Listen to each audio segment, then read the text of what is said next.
Kalau jangan pengen motivasi anak baca Al-Quran, tolong Al-Qurannya dikasih uang 100 ribuan.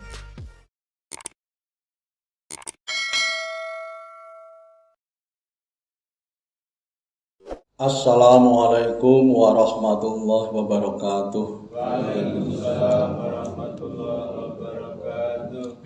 Alhamdulillahirabbil alamin wa bihi nasta'inu ala umurid dunya waddin.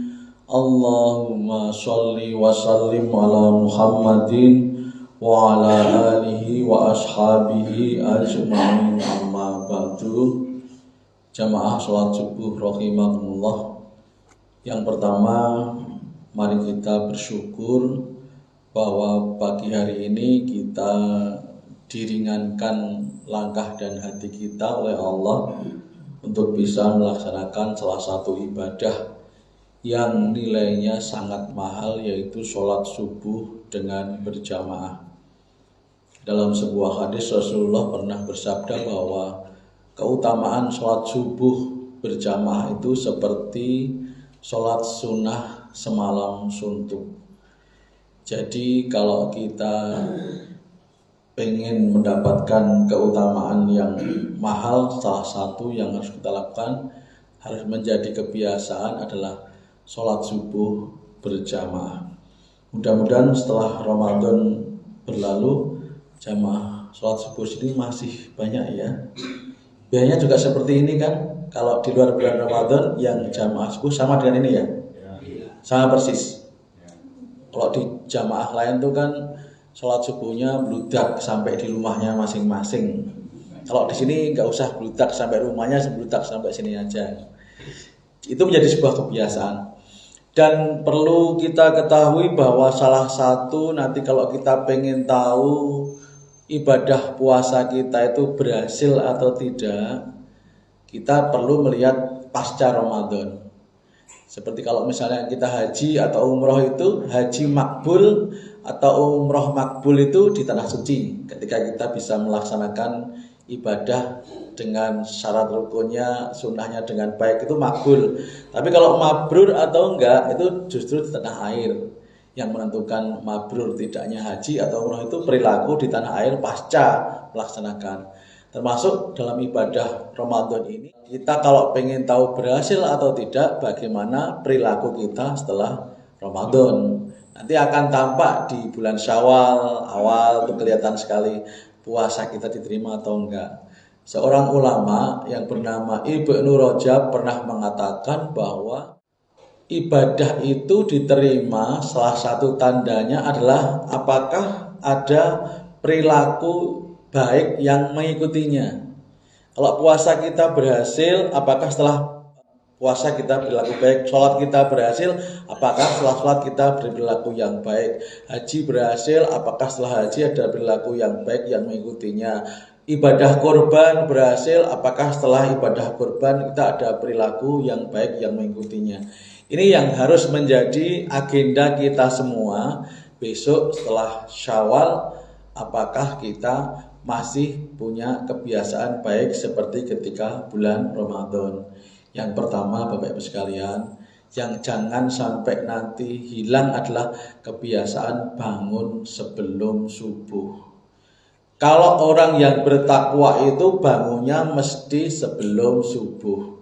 Kalau mengaku takwa kok bangunnya setelah subuh, itu takwanya KW alias palsu.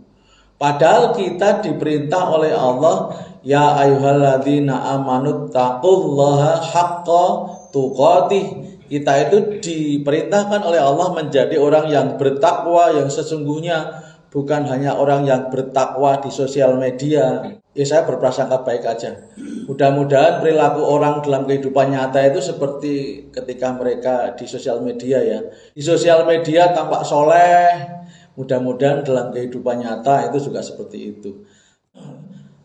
Dalam sebuah ayat di surat Az-Zariyat ayat 18, salah satu ciri orang yang bertakwa adalah wabil ashari hum yastaghfirun. Orang yang bertakwa itu selalu banyak beristighfar di waktu sahur atau menjelang subuh. Jadi ciri yang paling kelihatan mesti orang yang bertakwa itu bangunnya sebelum subuh. Kalau bapak-bapak, ibu-ibu ini punya anak, anaknya pengen bangun subuh, panjenengan harus bangun sebelum subuh. Kalau jenengan pengen anaknya orangnya soleh, jenengan harus soleh duluan. Kalau jenengan pengen anaknya itu menjadi dermawan, jenengan harus dermawan duluan. Artinya harus ada modelnya dulu. Termasuk dalam hal ini adalah nanti ketika kita setelah Ramadan itu kok bangunnya setelah subuh atau pas subuh, mohon maaf, kayaknya puasanya nggak berhasil deh. Tapi kalau jenengan bangunnya sebelum subuh, menyempatkan beristighfar, Pak. Kita zikir istighfar. Kalau dikatakan di Al-Quran banyak membaca istighfar. Kalau dalam bahasa Arab banyak itu 3 ke atas. Kalau satu kan mufrad atau tunggal. Kalau kedua musanna. Kemudian kalau jamak itu 3 ke atas. Jadi kalau dikatakan banyak beristighfar minimal 3 kali, Pak. Tapi maksudnya kita mau paket minimal sih.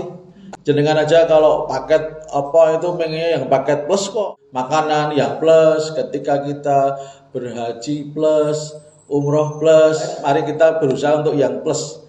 Sholat kita plus, bukan plus rokaatnya, tapi plus khusyuknya ditambah, kemudian penghayatan terhadap nilai sholat ditambah. Jadi yang pertama itu pagi kebiasaan bangun sebelum subuh, kemudian sempatkan beristighfar, kemudian sempatkan sholat sunnah 2 rakaat sebelum subuh.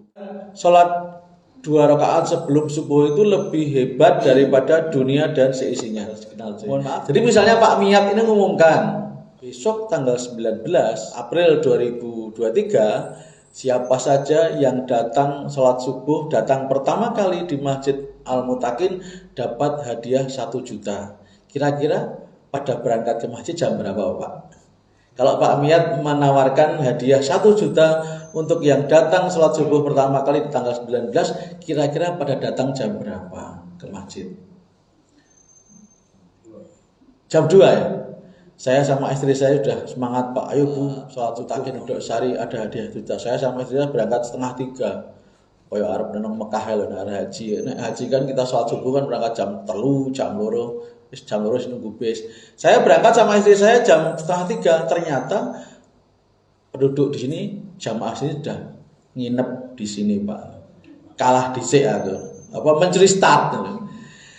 Artinya ketika tawaran dunia itu selalu menarik, Pak, karena kelihatan langsung. Tapi ujian bagi orang yang beriman tuh hadiah itu memang tidak kelihatan secara langsung, Pak. Yang membedakan orang yang beriman dan orang yang awam, karena orang yang awam itu cenderung hadiah yang ketok langsung material, instan.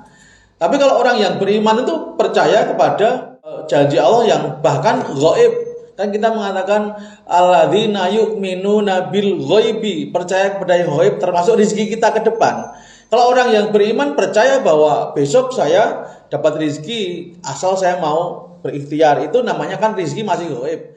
Kalau hiburan kita apa? Tahu orang beriman itu hiburannya yang membaca Al-Qur'an, Pak, membuka Al-Qur'an. Mudah-mudahan tadi malam saya lihat bapak-bapak ibu-ibu habis sholat tarawih tadarus, mudah-mudahan nanti setelah Ramadan lewat juga masih buka Al-Quran, Ibu. Ada anekdot seperti ini, Pak.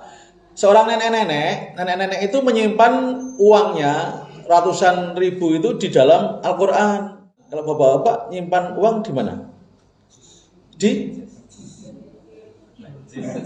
pecis. Nah, ini anak-anak tolong dicek pecisnya bapak-bapak ya. Ini saya kasih tahu pada anak-anak yang masih muda-muda ini. Nah, yang subuh kali ini jangan beruntung karena tahu rahasia bapak-bapak. Nanti dilihat pecisnya bapak, Mas.